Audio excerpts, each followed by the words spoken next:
I hit the jackpot, landing a contract to be the fake husband of CEO Sophia Prescott. The plan was simple. Play the part until her one that got away came back from Europe. Then, I'd walk away with a massive payout and star my real life. Except on the day he was supposed to return, Sophia was at home, calmly lighting candles on a birthday cake for me. Leo Sterling? I don't know him, she'd said when I asked, a casual comment that made my world tilt on its axis. Honey, I'm sorry, I lied to you. I've had a crush on you for a long time. Please don't divorce me, okay? Realizing what she'd just said, her cheeks flushed a deep crimson under my gaze as she launched into a heartfelt confession. Yeah, the story had definitely gone off script. Sophia and I went to the same university, but a guy from the foster care system and the heiress to a corporate empire might as well have been from different planets. Our orbits should never have crossed. But one night, lugging a bag of takeout for my roommates, I stumbled upon a couple of townies harassing two girls near the edge of campus. I'd had a beer or two, I was young and full of dumb courage, and the next thing I knew, my blood was up and I was jumping in. 20 years of knowing how to handle myself in a scrap meant I made short work of the drunks. After sending them packing, I walked the girls back toward their dorms, feeling pretty good about myself. I figured I'd at least made a decent impression. That's when I realized one of them was Sophia Prescott, the undisputed queen of campus, and the other was her best friend, Chloe Vance. Sophia was the only daughter of the CEO of Prescott Enterprises. Chloe's family was a step down, but the Vances were still major players. They weren't in the same universe as a guy like me. I was an orphan, raised by the system. My old foster dad, a man hardened by a tough life, always told me guys like me shouldn't chase rich, beautiful girls. It never ends well. So, I made a point to keep my distance from the campus royalty. No contact was the best policy. Ryan, can I get your number? Sophia asked. If you ever need anything, just let me know. I'd be happy to help.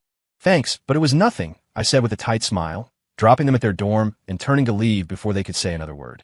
As I walked away, I heard Chloe whisper to Sophia. Will my makeup a mess or something? No, you look stunning. Then what's his deal? I think, Sophia said thoughtfully, he might just be completely clueless.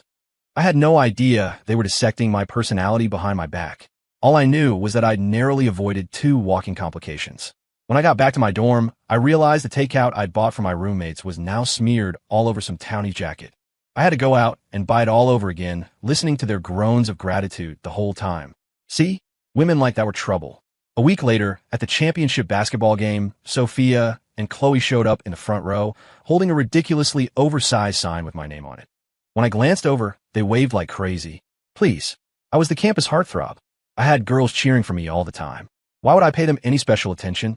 I shut them out and focused on the game. With my knack for controlling the court, I waited until the last 3 seconds, then drove to the hoop for a game-winning dunk that sent the crowd into a frenzy.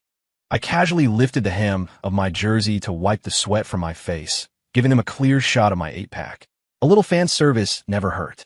A few girls rushed over with water bottles. My eyes scanned the group, and seeing a few I recognized, I quickly snatched a bottle from a teammate's hand and chugged it down. Sophia and Chloe, who had been holding out their own bottles, had no choice but to awkwardly pull them back. Before they could speak, I was already jogging toward the locker room. At the freshman talent showcase, I was my class's representative. I got on stage with my acoustic guitar and sang a clear, high tenor, then followed it up with a piano solo. With my hair perfectly styled and wearing my best white button down, I solidified my title as campus heartthrob. Backstage, a flock of girls asked for my number. I just turned my pockets inside out. Sorry, I said with a shrug. I don't have a phone. Standing off to the side, holding her own iPhone, Sophia quietly slipped it back in her pocket and watched me walk away. A few weeks later, Sophia stumbled into the boba shop where I worked a part-time job.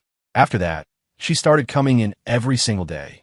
One evening, looking like she'd made a momentous decision, she walked nervously up to the counter. Ryan, could you maybe bring me my boba when you get off work? You could just drop it at my dorm. Sorry, no can do. I hit the gym after my shift. No time. My refusal was blunt. My time was valuable. I was up early studying finance and operations, and at night, after an hour at the gym, I was teaching myself coding and digital media production. Plus, I was trying to brush up on my Spanish. My schedule was packed. I didn't have time for boba delivery services. When I mentioned the gym, her eyes instinctively flickered down to my chest and stomach. She swallowed. I can pay extra. How much extra? My eyes lit up, locking onto hers. A girl from a family like that. The extra had to be good. If it was enough, I could quit this gig. $1,000 a month? she asked, testing the waters. Deal, I said without hesitation. Okay, great. Let me get your number so I can Venmo you. This time, I didn't hesitate to pull out my phone. She did some quick math for her and her roommate's daily order and sent me $800. I was stunned. I thought her offer included the cost of the drinks. But then I realized she wanted 4 drinks a day, which at $15 a pop came to over $1,800 a month. My cut was a cool grand. You got it, I promised. I'll be at your dorm at 9 o'clock sharp every night. When my shift ended, Sophia insisted it was too dangerous to walk home alone and waited for me. I glanced at the 2 burly guys in black suits trying to look inconspicuous near a black SUV across the street, clearly her bodyguards, and shot her a dry look. But hey, if the boss wanted to play pretend, who was I to argue? When my shift ended, I walked with Sophia carrying a tray of 4 boba teas, while a pair of professional bodyguards trailed us from a distance. And so, my new routine began. Every night at 9, I was at the women's dorm, waiting for Sophia to come down and get her boba. 2 days later, she added breakfast delivery to my duties. The pay was good, so I agreed. A week after that, she said too many guys were bothering her on campus and asked me to have lunch with her. A free meal? I was in. Soon, I was delivering her breakfast, eating lunch with her, and bringing her boba at night. Then came the occasional requests for flowers for gifts. Rumors started flying around campus that the campus heartthrob and the campus queen were an item. I just scoffed. I was just a delivery guy. Were people that blind? Sophia, I'm impressed. How did you manage to land the most emotionally unavailable guy on campus? Spill, what's your secret? Sophia, who had deployed the power of the purse, blushed a little at Chloe's question. Remembering her best friend also had a crush on me, she just shook her head mysteriously, a silent signal that her methods were top secret. Sophia's request got weirder. She even started paying me to go shopping with her and her roommates, when my only job was to trail behind and carry their bags. A few hours of that could net me a couple $1,000, but something felt off. Her friends were constantly teasing us, and Sophia wouldn't let me set the record straight. I just have to smile and play shy. I quit my other part-time jobs. Just running errands for Sophia was enough to cover my living expenses with plenty left over to save. I even had more time to focus on my studies. My routine was ironclad. Up at 5:30 for a run, deliver breakfast to Sophia, attend my morning classes, then freeload off her for lunch. I'd even use her family's private studio on campus to study business management in the afternoon. Sometimes she'd invite me for dinner. I never turned down a free meal, but I always rejected her suggestions for a walk afterward. No way. What if she found out I negotiated a half-price deal on her boba with the shop owner? Sophia was a strange combination of clueless and loaded. Whenever she had me buy her a gift, she'd generously buy me one in return. That's how we ended up with so much matching stuff. The same watch, same jackets, same backpacks, even the same keychain hanging from our bags. The rumors intensified. It wasn't just classmates. Even my roommates started ribbing me about it. But professional ethics kept me quiet, and my silence made it all seem more real. Everyone believed we were a couple because, honestly, we acted like one. But inside, my heart was a fortress of stone. People from different worlds don't end up together. Besides, she was just my employer. We were strictly business. Money. That was my only goal. I poured my energy into my thesis, a detailed paper on an AI concept I'd been developing. It even won me a scholarship. My daily routine with Sophia continued. My actions screamed that I was pursuing her, but we made zero actual progress. But things were about to change. Graduation was looming. Our lives were set to diverge completely. We'd hardly see each other again. Soph, we're about to graduate, Chloe said one day. Don't you think it's time you and Ryan had a real, official moment? Like an Instagram post or something. Chloe had always been a little suspicious of Sophia's claim that we were already in a relationship. She wanted to ask me out herself, but Sophia had conveniently announced we were together right at that moment. And while I was always with Sophia, a keen observer could see there were no real sparks, just a polite distance of friends. Sophia's eyes darted away. She stammered for a moment under Chloe's skeptical gaze before finally nodding. I'll talk to Ryan tomorrow. Get ready for some serious PDA. Extremely concerned with keeping up appearances, Sophia started plotting how to get me to go along with this charade. My fierce resistance to any form of physical intimacy had made her question her own appeal, though my occasional stolen glances at her long legs convinced her I was just messed up. If he likes me, why is he so controlled? It was like I had drawn a hard line I would never cross, and it drove her crazy. Was money the only way to move this guy? Well, she didn't have much else, but she did have money. Finally, Sophia made a wild decision. If they were going to put on a show, they were going all in.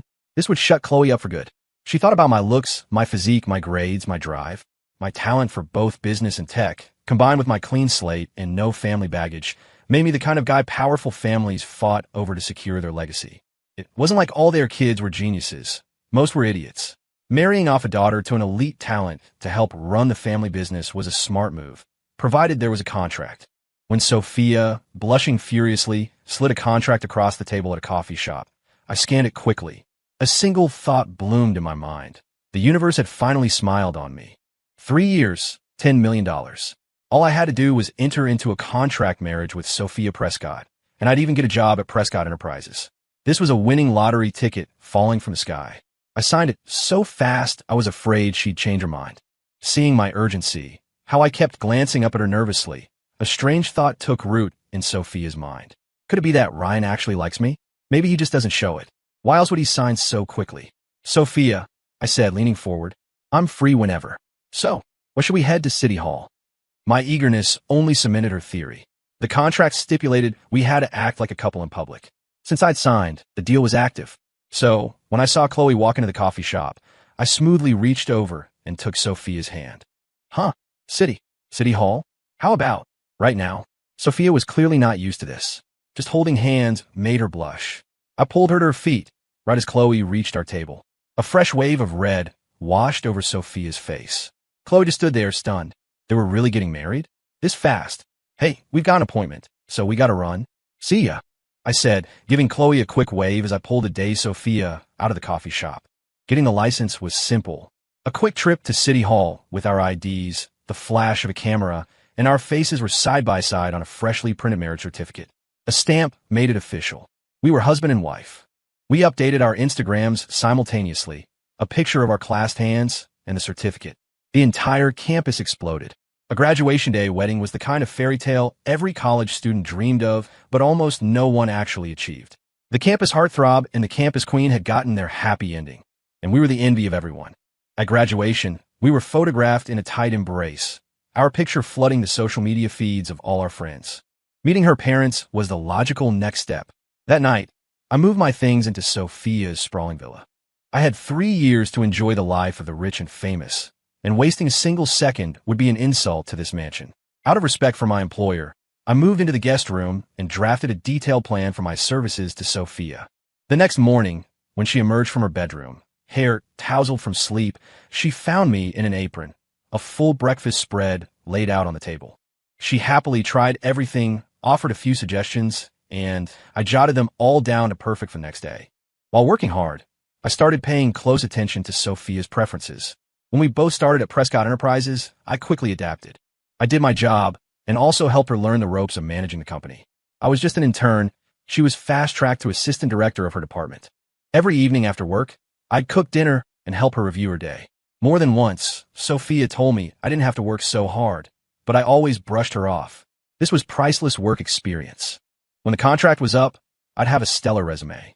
I could get a job at any top firm or even start my own company. Control your own destiny. That was my motto. As Sophia and I grew closer, I started hearing whispers. She had a childhood sweetheart, Leo Sterling, who had gone to study abroad after high school. He was in grad school now and due back in a little over 2 years.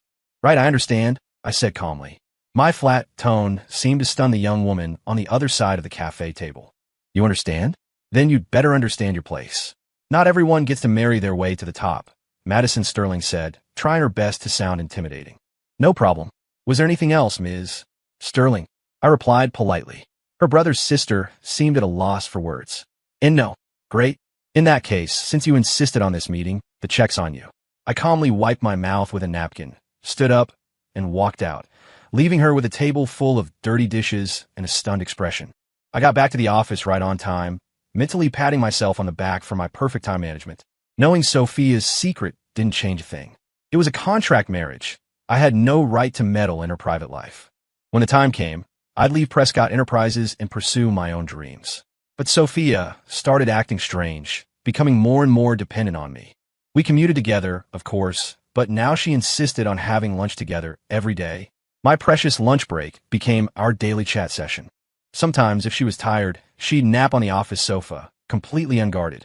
Staring at her perfect face, I'd sometimes let my mind wander, but I'd quickly shake it off. I worked harder than ever. My own tasks became second nature, and with Sophia giving me free rein, I began to develop my own management philosophies. When I presented one of my strategic plans to her, she took it to her father, who gave his approval to implement it company-wide. A year and a half later, with my help, Sophia was promoted to vice president. By her father's personal appointment, I took over her old position as assistant director. Having friends in high places worked wonders. I wasn't jealous of Sophia. In fact, I was grateful for the opportunities she gave me. But management wasn't my end goal. While excelling at my job, I continued my research in the AI field. Sophia grew more affectionate, never resisting my public displays of affection, which gave me the false impression that she might actually like me. But I'd read enough novels to know this script. She was just enjoying my care and attention while pining for her childhood sweetheart.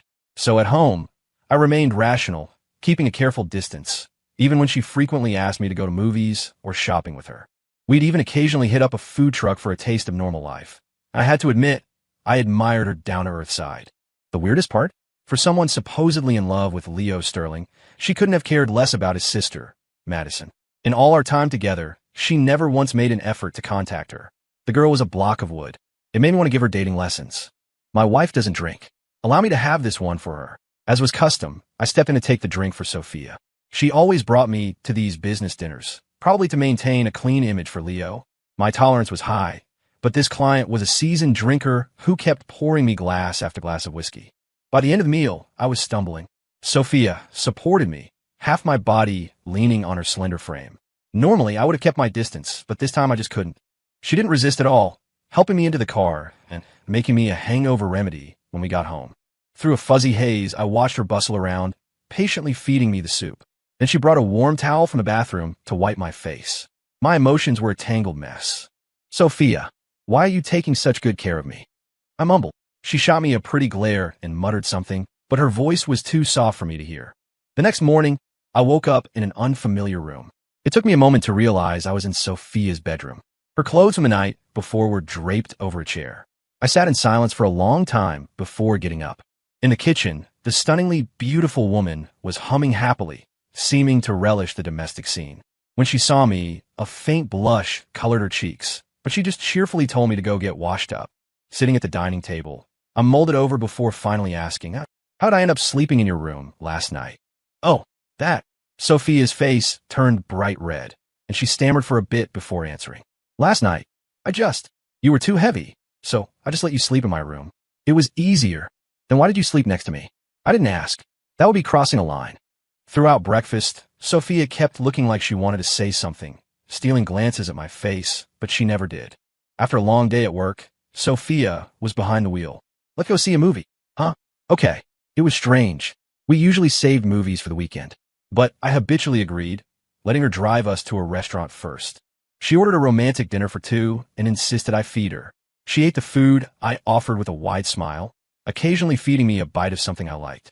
Later, in the dark theater, as the movie's protagonist finally shared a sweet kiss after a series of trials, Sophia took my hand. I turned and met her gaze, which was blazing with an intensity that made my heart hammer in my chest. She leaned toward me, her fragrant breath washing over my face. Shamefully, I didn't pull away. I let her soft lips press against mine. Damn it, she even used tongue. A deep sense of failure washed over me. I was lost. My career, my dreams. In that moment, they seemed unimportant. Damn you, Sophia Prescott, for messing with my focus. After a long, 3-minute kiss, Sophia's body was nestled against mine. Just as my inner defenses were crumbling, a call from her best friend, Chloe, snapped me back to reality. It was 10:30 p.m., and Chloe wanted Sophia to come pick her up from a bar. What kind of decent woman goes to a bar alone late at night? For the first time, I felt a flicker of dislike for Chloe. I'm so sorry, Sophia whispered apologetically, and the tender feeling in my chest instantly vanished. She was apologizing because she was about to ditch me to go get her friend. That was my first thought. So Sophia wasn't so perfect after all. It's making you run around with me this late at night. Fine. The word I was about to say got stuck in my throat. I already had my phone in my hand, ready to open the Uber app. Why was she asking me to come with her? And why was she apologizing for that? Wait, I said, piecing it together. Did you say the bar is hers? I'd expected to pick up a drunk Chloe, but she bounced out to the car herself, perfectly sober. On the way home, Sophia explained that the bar was owned by Chloe's family. She'd just been there handling some business. An odd sense of relief washed over me. I was glad Sophia wasn't that kind of girl. But that night, Sophia snuck into my room wearing a revealing nightgown and slid right into my bed. I've been drifting off to sleep, but that woke me up instantly. I turned to confront her, but her soft lips found mine again. The intoxicating scent, the suffocating temptation. Shamefully, I didn't refuse a second time. I was lost in her kiss for a long time. But just as I was about to make a move, Sophia quickly pulled back and lay flat on her back. Time to sleep. She closed her eyes, pretending to be asleep, but her long eyelashes were fluttering and her flushed cheeks were impossibly alluring. My breathing grew heavy as I stared at her, unsure of what to do. Then, an image of her childhood sweetheart, her white moonlight, flashed in my mind. It was like a bucket of ice water. I turned over, my back to her. She had someone else and was still coming on to me. A player, after all. The next morning, Sophia's gaze was full of disappointment.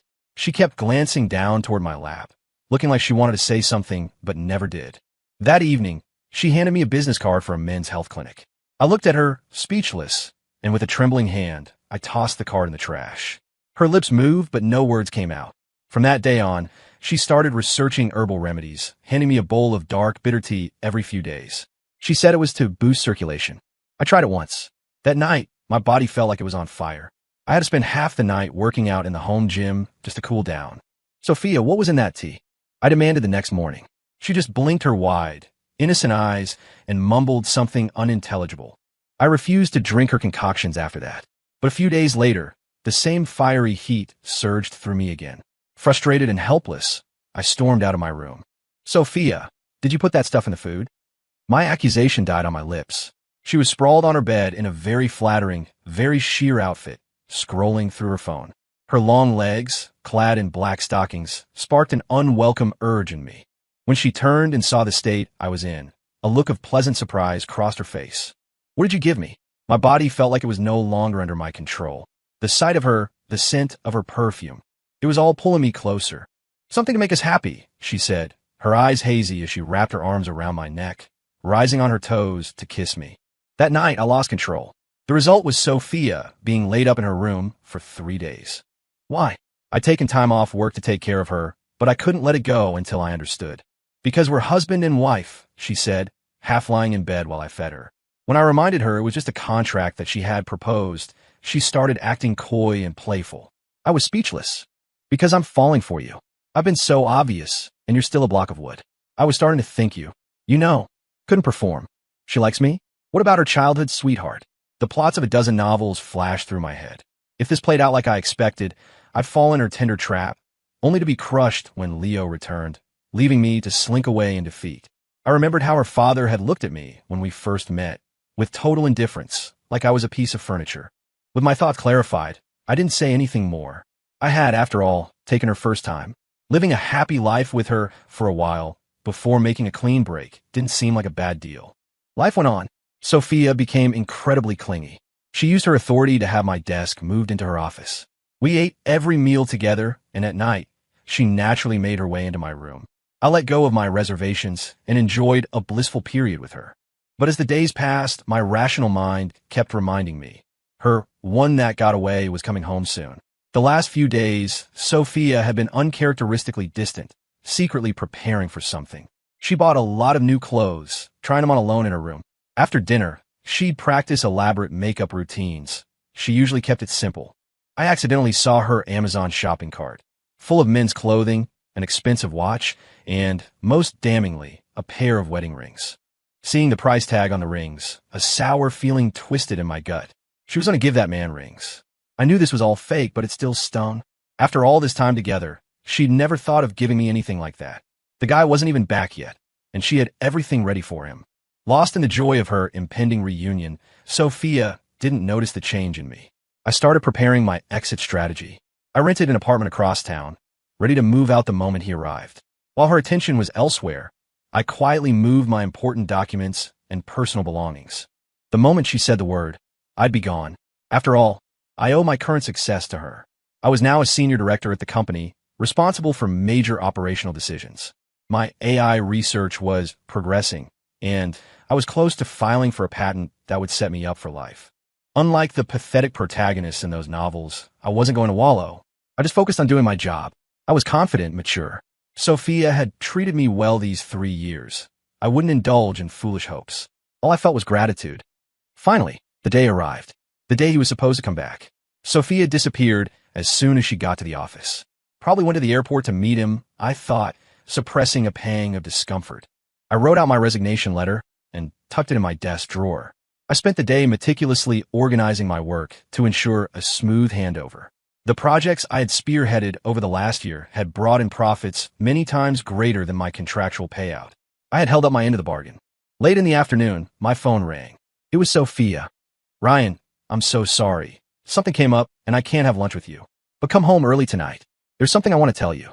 I gave a simple reply, agreed, and hung up. It was time to go.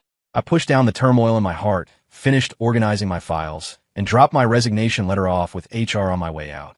The HR director was hesitant, but I assured her Sophia would sign off on it later, and she reluctantly agreed to start the process. With that done, I gathered my personal items and left the office. On the way home, I couldn't shake a feeling of sadness. I pushed open the front door to find Sophia dressed in a formal gown I'd never seen before. Her dark hair was swept up in an elegant style, and her fair skin glowed under the lights. The gown revealed a pair of perfectly straight legs ending in delicate high heels. She looked up, her face breaking into a joyful smile as she walked toward me, holding a bouquet of roses. But my eyes were drawn to the file folder on the table next to a large cake. The divorce papers, I thought.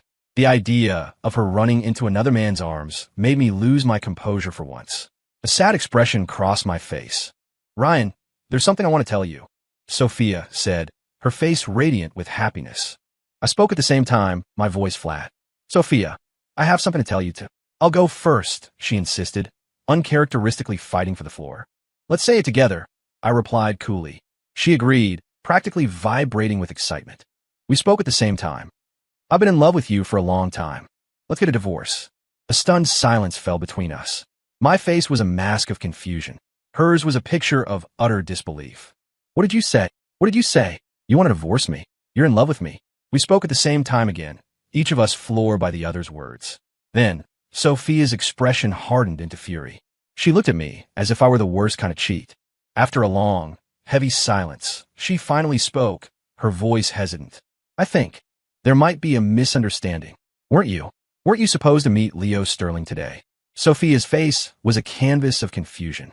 Just then, a few heads popped out from one of the other rooms. It was her best friends. Okay, my brain supplied. Maybe, just maybe, I've made a huge mistake. Seeing them all here, the pieces started to click into place. If she was really meeting him at the airport, her friends wouldn't all be hiding in her house. My version of events was starting to look very wrong. Leo Sterling? Why would I go see him? Who told you that? Sophia was getting angry now. She had spent weeks planning this perfect confession, and I had just blown it to smithereens. Leo's sister told me a long time ago. She said he was your one true love, that our marriage was just a sham to buy time until he came back. My own heart started to pound. I stared at her, desperate for her answer. "Why are you so dumb?" she burst out. "Why wouldn't you just ask me? You believe an outsider over me." Her expression made me feel a sudden, sickening wave of guilt. I had messed up, badly, but you've been so distant lately, always going out. Today is your birthday, you big dummy. I was planning a surprise party for you. I bought you all these gifts. I was going to... Sophia threw the roses onto the table and plopped down on the sofa, turning her back to me in a huff. Chloe, having heard enough, ran over and pressed a small box into my hand. "You absolute block of wood." Sophia told us everything. She said you two never had a proper proposal, and since you never take the initiative, she was going to swallow her pride and propose to you tonight. Look what you've done. Now go apologize, you idiot. After a moment of shock, the last few years flashed through my mind. Happiness, so sudden and overwhelming, left me frozen. Sophia, not hearing an apology, stood up angrily to leave. I snapped out of it, took the box from Chloe, and rushed to grab her hand. I opened the box. Inside was the exquisite ring I'd seen in her shopping cart. Dropping to one knee, I held it out to her. "I'm so sorry, Sophia. I misunderstood everything. I've loved you for a long time, too. Please, give me a chance to spend the rest of my life making it up to you. Will you marry me?" Her expression softened. She turned her head away with a little sniffle, but she didn't pull her hand away. "Is she not going to forgive me?" "Well, put the ring on her, moron," Chloe hissed. That's when I noticed Sophia's hand, subtly extended toward me. A massive wave of joy washed over me. I quickly took the ring and slid it onto her finger. Blushing, she reached into the box, took out the other ring, and gently slid it onto mine. As her friends cheered and catcalled, we stood up and pulled each other into a sweet embrace. She closed her eyes and rose onto her toes. I leaned down and found her lips, gently tasting her sweetness. "Happy birthday," she whispered. Later, after we'd cut the cake and her friends had finally left, Sophia was looking at me with a mischievous glint in her eye. I instinctively took 2 steps back. It was a look I'd never seen before, and it made me nervous. "Ryan, care to explain why you resigned from the company?" I was going to start my own business," I stammered, finally landing on a plausible excuse. "Request denied. You're going to march right back into that office and keep working." I hesitated, then explained my real plan, to leave Prescott Enterprises and launch my own startup. After listening, Sophia's anger melted away. She looked down, suddenly shy. "Honey, I would normally support you, but there's something you should know. Your plan might have to be put on hold for a little while." She looked up at me. "I'm pregnant, so I'm going to need you to manage the company for a while. I need to be home on bed rest." I did a quick mental calculation. Sophia would be out of the office for at least 2 years.